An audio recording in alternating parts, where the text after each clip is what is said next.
Bien-aimés frères et sœurs, vous connaîtrez la vérité et la vérité vous affranchira. Ça, c'est pas moi qui le dis, c'est la Bible qui le dit.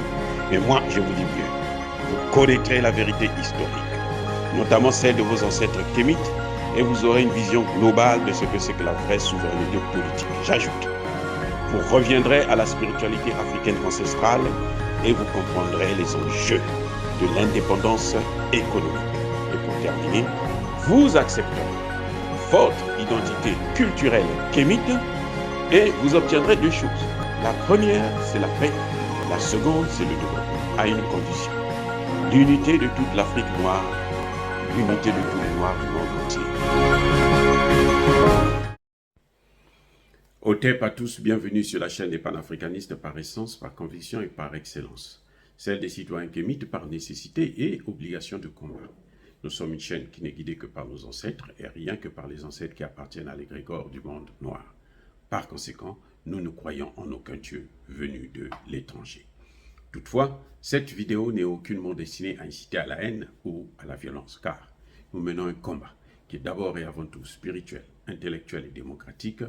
Ensuite, il est politique, géopolitique et géostratégique, contre l'impérialisme, le colonialisme, le néocolonialisme et l'endocolonat, qui sont tous qualifiés de crimes contre l'humanité. Nous menons ce combat sur la base du principe fondamental que nous avons hérité de nos ancêtres kémites, qui est celui de la Mahat, c'est-à-dire solidarité, vérité et justice. Vous êtes donc en droit de connaître la vérité et nous avons l'obligation de vous dire la vérité, rien que la vérité, afin que justice soit rendue au continent africain. Ça, c'est notre modeste contribution dans cette noble lutte en faveur de la souveraineté, la dignité, la solidarité et l'unité africaine. C'est exactement ça que nous appelons le panafricanisme. Bien-aimés frères et sœurs, le député Lecoq vient encore de frapper sur la ministre française des Affaires étrangères, Madame Catherine Colonial. C'est Colonna, mais nous on l'appelle Colonial, parce que elle est comment on appelle, l'incarnation, ou la réincarnation du colonialisme. Elle pense comme son président Emmanuel Macron que l'Afrique doit être notre colonie. Ils disent autre chose, mais ils font autre chose aussi. Bref, écoutez d'abord le député et nous allons faire notre commentaire. Là, nous sommes à l'Assemblée nationale française. Avec les putschs au Niger, au Gabon cet été, votre politique néocoloniale et impérialiste en Afrique a connu l'un des plus grands revers. La faute à une politique pilotée pour nos intérêts économiques de l'uranium au pétrole. De même, ce même fait colonial qui est dénoncé dans nos outre-mer, qui vivent la persistance de cette mentalité dans des territoires exploités uniquement pour leurs ressources naturelles sans égard pour la souffrance des populations, au risque d'une explosion sociale que vous ne saurez pas voir venir. Au Sahel, vous avez demandé aux militaires de faire de l'humanitaire. Aux humanitaires, vous leur avez demandé de faire de la politique. Aux diplomates, vous leur avez demandé de n'être que la caisse de résonance de l'Élysée et donc des multinationales françaises. Et quand vous prétendez défendre la démocratie, les peuples vous répondent en dénonçant et en rejetant les tricheurs. Il n'y a pas de sentiment anti-français. Les peuples africains sont anti-politique française. Ils veulent accéder à leur deuxième indépendance, celle de la souveraineté économique et financière. Nous devrions les écouter. Nous devrions fermer les bases militaires en Afrique et en finir avec le franc CFA. Et que dire du franc Pacifique? Au lieu de cela, vous continuez à exiger des sanctions internationales qui étouffent les peuples et renforcent l'image d'une politique française aveugle aux besoins des peuples. Vous avez même exigé la fin de la coopération culturelle avec tous les artistes maliens, burkinabés et nigériens et bloqué l'obtention des visas pour les étudiants ressortissants de ces États. En appliquant ces injustes sanctions collectives, vous vous en prenez aux puissants vecteurs de paix que sont les coopérations culturelles et intellectuelles. Madame Colonna et Monsieur Vigier, quand l'arrogance néocoloniale va-t-elle quitter nos politiques publiques? Je vous remercie. La parole est à Madame Catherine Colonna, ministre de l'Europe et des Affaires étrangères. Merci Madame la Présidente. Monsieur le député Lecoq, il m'arrive d'être d'accord avec vous. J'espère que personne ne s'en offusque.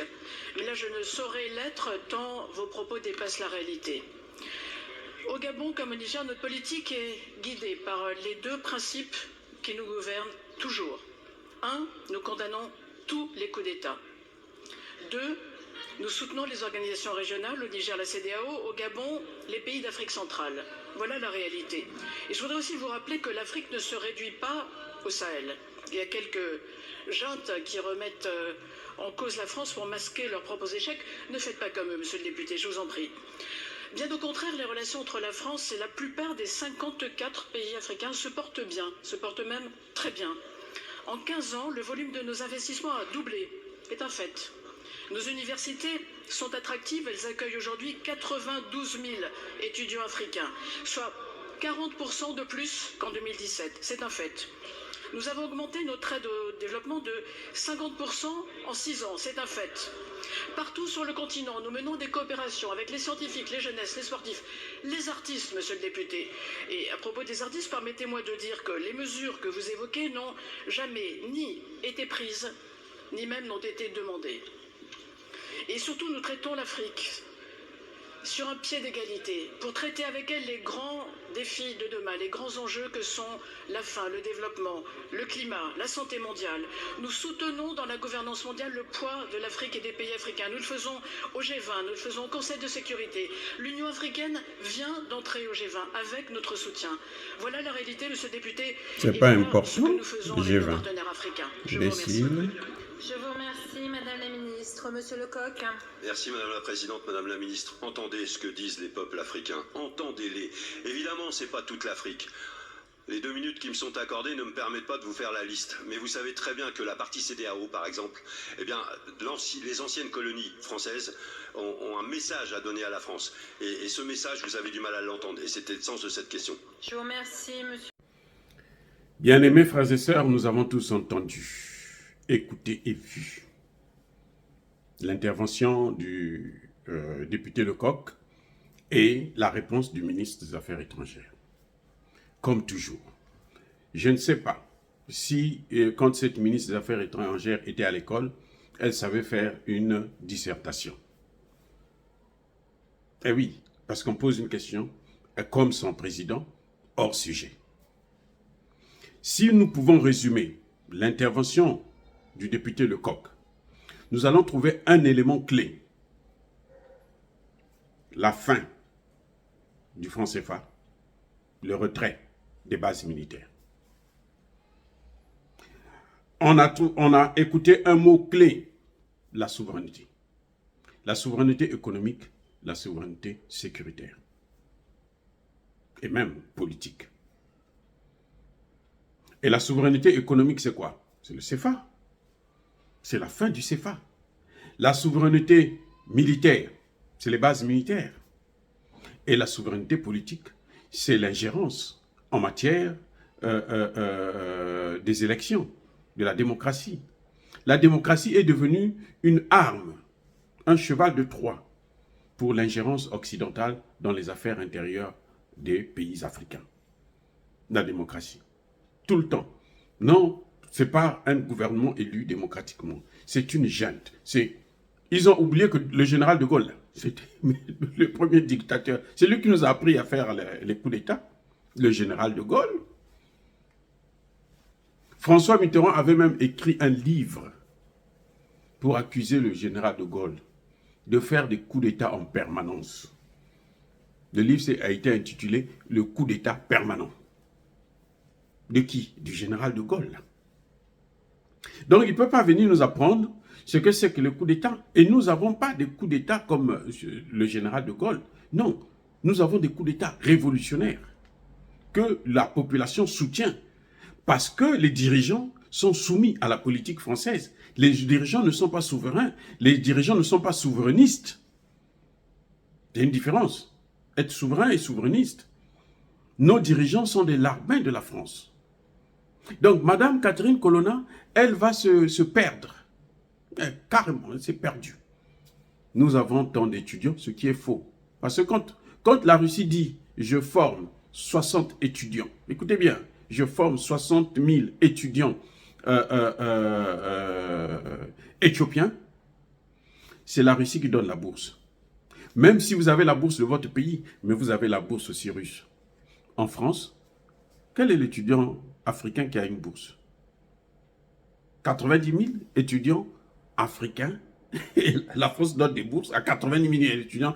Ça dit que, non mais écoutez, il ne faut pas se moquer des gens.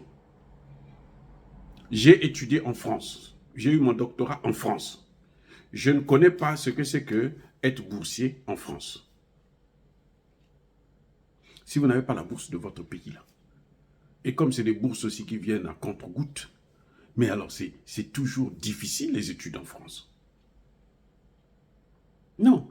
Elle a le courage de dire que nous recevons 80 000. Et ce qui va se passer, c'est quoi? C'est quand elle parle comme ça, les Français, lorsqu'ils entendent de telles sottises, ils se disent que non, mais les Africains, là, les étudiants africains, là, donc eux, ils vivent avec notre argent, alors que ce n'est pas leur argent. Quand vous étudiez en France, là, que ce soit le logement, que ce soit la bourse, vous devrez vous débrouiller. Si votre pays ne vous a pas donné la bourse, vous devez travailler, comme moi je l'ai fait, par exemple. Vous allez à l'école la journée, la nuit, vous partez travailler quelque part. C'est tout. Voilà ce que vous pouvez faire. Mais si vous ne faites pas ça, vous ne pouvez pas étudier en France. Non, ce n'est pas possible. Le logement, personne ne vous donne le logement. Vous devez vous battre comme tout le monde. Alors qu'en Russie, lorsque on fait venir des étudiants, vous êtes tous logés. Vous êtes logés, sauf si tu as beaucoup d'argent, tu choisis de ne pas vivre dans ces internats. Mais sinon, vous êtes logés et vous avez une bourse. On ne peut pas comparer la France avec la Russie. Ce n'est pas possible, les gars. Ne vous leurrez pas. N'écoutez pas ce qu'elle raconte n'importe quoi. Quand elle dit les étudiants boursiers, là, elle compte tous les étudiants, y compris les clandestins. C'est-à-dire que ceux qui viennent par leurs moyens propres et tout, parce qu'ils ont des parents qui ont un peu d'argent, ou bien parce que, bon, ils se battent, c'est tout. Et elle ne fait pas la distinction, comme fait les Russes. Nous recevons 60 000 étudiants éthiopiens, et les 60 000 sont boursiers de la Russie. Les 60 000 sont logés en Russie. Alors qu'en France, vous n'êtes pas logé, vous n'avez pas de bourse. Mais quand elle donne, le chiffre qu'elle donne là, c'est l'ensemble des étudiants africains qui sont en France. Vous voyez? C'est-à-dire que même ceux qui vivent en France, qui ont des parents qui ont la double nationalité ou bien qui ont la résidence, qui étudient, ils mettent, parce que quand vous vous inscrivez, on sait que non, lui il vient de tel pays, tel autre pays, né en tel pays, ainsi de suite. Donc elle compte tous les étudiants africains qui sont sur le territoire. Vous voyez le cafouillage, la tricherie. Alors que ces étudiants-là n'ont aucun droit. La France n'arrive même pas à assurer la bourse pour tous les étudiants français, même blancs. Elle n'arrive pas à assurer ça. Vous croyez que c'est aux Africains qu'ils vont donner des bourses? Donc elle ment à l'Assemblée nationale. Elle ment comme elle respire. Et elle vient vous parler d'autres choses, de l'éducation par exemple. Elle vous parle de ça. Alors que le problème, c'est le base militaire. Elle n'a rien dit là-dessus. Elle s'est tue.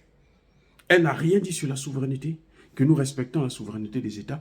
Elle fait confiance. Nous nous soumettons à la CEDEAO et puis à la CEMAC. La CEDEAO et la CEMAC, là, vous savez c'est quoi? Ce sont des instruments maintenant de la France, y compris l'Union africaine. Ce sont des instruments de la France, des Européens et de l'OTAN. C'est pour ça que vous voyez qu'il y a un décalage énorme entre les présidents de la CEDEAO et puis les décisions que prend la CEDEAO et puis les populations. Regardez les dernières décisions qu'ils ont prises contre le Niger. C'était dicté par qui? Mais par Emmanuel Macron. C'est un secret pour personne.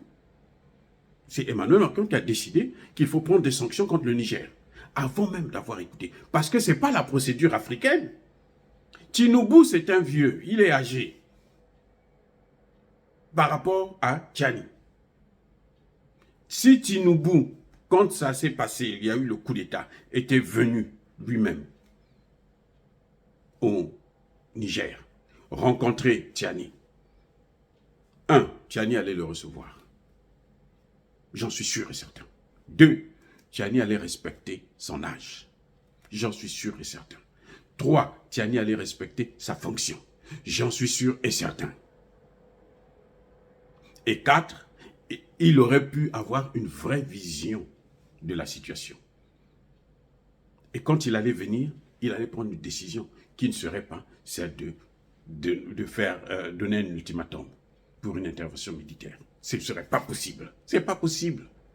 Ce n'est pas possible. Nous, nous connaissons. Oui. Donc, c'est parce que la position, la décision est venue d'en haut. De quelqu'un qui ne connaît pas l'Afrique, qui ne connaît pas la culture africaine. Il ne peut pas la connaître parce que nous sommes des indigènes à leurs yeux. Nous sommes des sauvages à leurs yeux. Donc, ils n'ont rien à prendre chez nous. Et voilà les conséquences. Quant au CFA, oh là, elle ne dit absolument rien. Elle ne parle même pas du CFA. Alors que ce sont les problèmes qui sont à la base de ce que nous voyons là, au Niger, au Burkina, au Mali, au Centrafrique. C'est le CFA, la présence militaire. Au Tchad. Maintenant aussi, le problème se pose au Tchad. Au Gabon. Voyez, elle dit, nous faisons confiance. Nous soumettons décision de la CEDEAO. C'est eux qui donnent des décisions à la CEDEAO. Emmanuel Macron l'a prouvé. Lorsque la CEDEAO a décidé d'avoir sa monnaie à elle, qu'elle a appelée ECO, au moment où ils étaient presque prêts à finaliser le projet, Emmanuel Macron quitte de l'Élysée. Il vient jusqu'en Côte d'Ivoire. Et il décide que non, c'est bien, vous allez changer de monnaie. Ça va s'appeler ECO. Moi, je l'appelle ECO. Mais le contenu qu'il y a dedans, là, c'est moi qui vais mettre le contenu. Les Africains ont besoin de l'eau. Lui, il vient vous mettre le vinaigre. Est-ce que ça peut marcher comme ça? C'est ce que le coq est en train de dire, que la dame n'a pas compris, elle est encore partie ailleurs, hors sujet. C'est-à-dire que c'est des spécialistes de hors sujet. Ils n'ont jamais répondu aux questions correctement. Ils planent. Ils planent. Toujours junte, machin. Ça n'a rien à voir, c'est parce que le coq est revenu pour insister. Madame, écoutez l'Afrique. Parce qu'il est en train de dire quoi? Il est en train de dire que vous êtes hors sujet. Ce n'est pas ce que les Africains sont en train de demander. Les Africains ne demandent pas les bourses. Non. Ils ne leur demandent pas de nous former. Regardez ce que le ministre Bassolmé a dit là, récemment. Qu'ils ont acheté des armes en Europe. Chez eux, les Français, Belges et autres. Ils ont pris l'argent. Ils ont pris l'argent. Ce n'est pas un don, ce n'est pas un cadeau. Ils ont pris l'argent. Vous savez ce qu'ils ont fait de ça? Ils ont dépensé l'argent. Ils n'ont pas donné le produit. Mais ils ne font pas ça avec les États-Unis, ils ne font pas ça avec la Chine, ils ne font pas ça avec la Russie. Vous prenez l'argent des gens et puis vous ne leur donnez pas le produit. Le produit n'est jamais livré. Quand la France avait repris, après la mort de Modibo Keïta, le contrôle du Mali, vous savez ce qu'ils ont commencé à faire? La première des choses, c'était de détruire tout l'armement que le Mali avait. C'est pour ça que l'armée malienne était devenue comme ça, moribond. Non.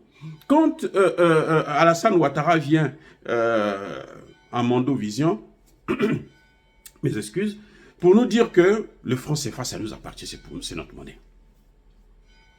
Alassane Ouattara a oublié une chose, que le ministre Bassolma a rappelé à la tribune de l'ONU. Le brevet là, du franc CFA, c'est le brevet français. Il a même donné le numéro. C'est un brevet français. Donc le franc CFA, ça ne nous appartient pas. Ça ne nous appartient pas. Celui qui détient le brevet à son nom est le propriétaire du produit. Donc c'est clair.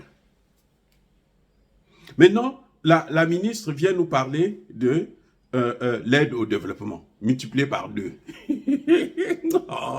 Non, c'est-à-dire que non seulement elle est hors sujet, mais elle ment comme elle respire.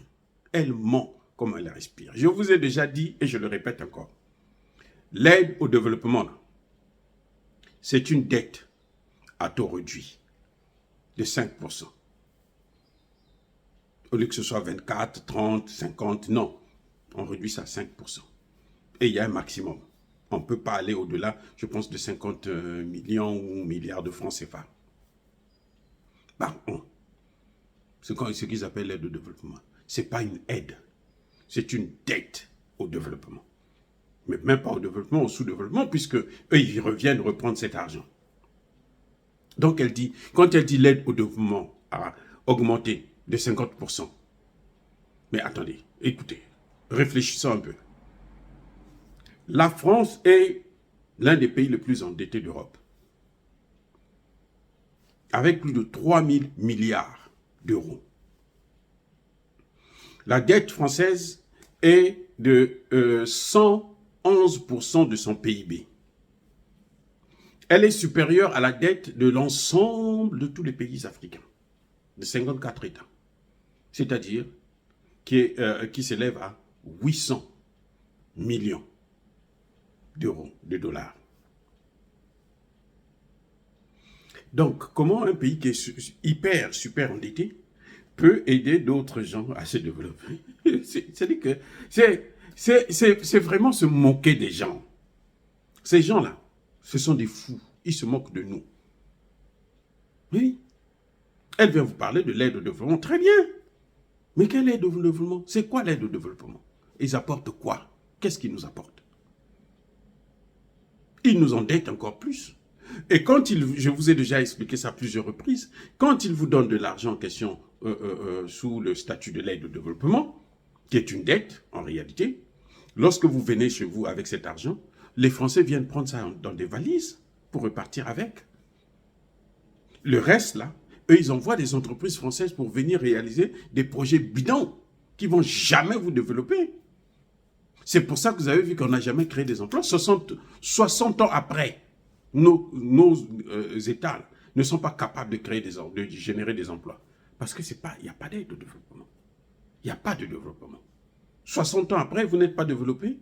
Vous n'êtes même pas en voie de développement. Il y a un problème.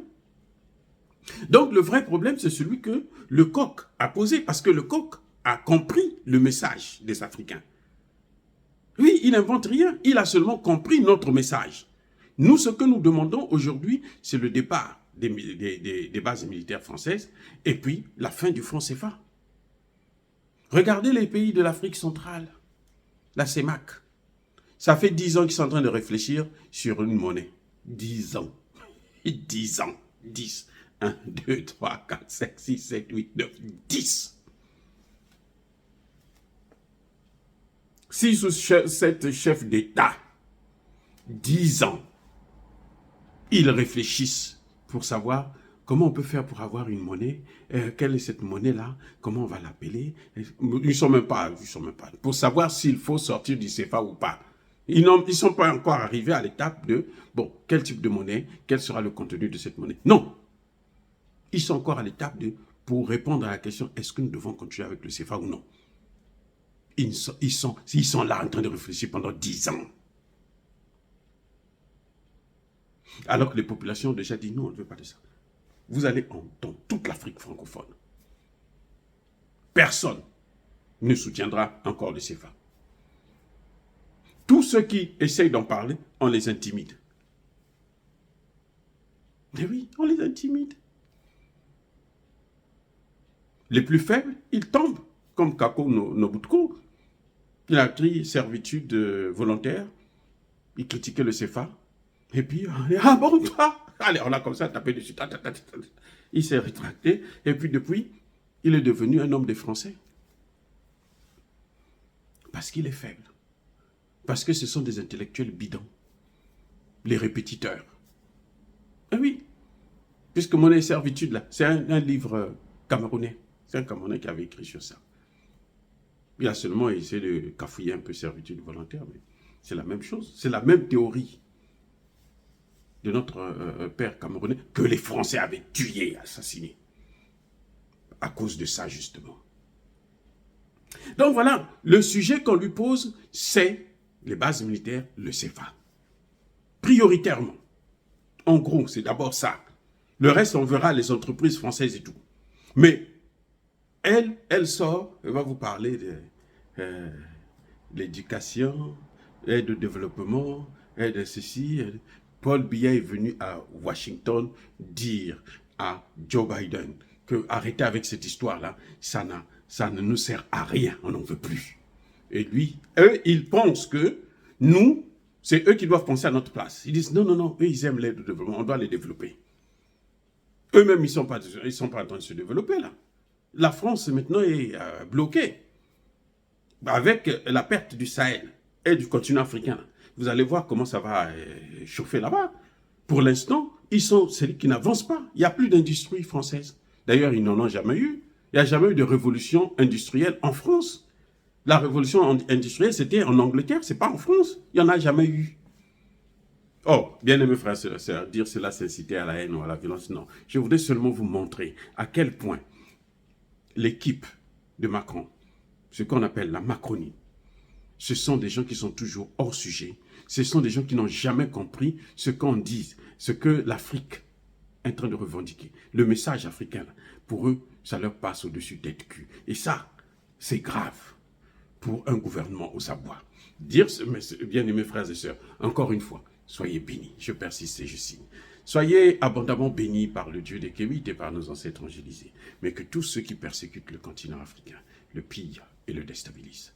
Qu'ils soient noirs, blancs, chinois, arabes, indiens ou qui qu'ils soient punis, maudits, foudroyés, neutralisés, écrasés, effacés par ce Dieu des Kémites et par nos ancêtres angélisés. Vive l'Afrique éternelle, j'ai dit et j'assume.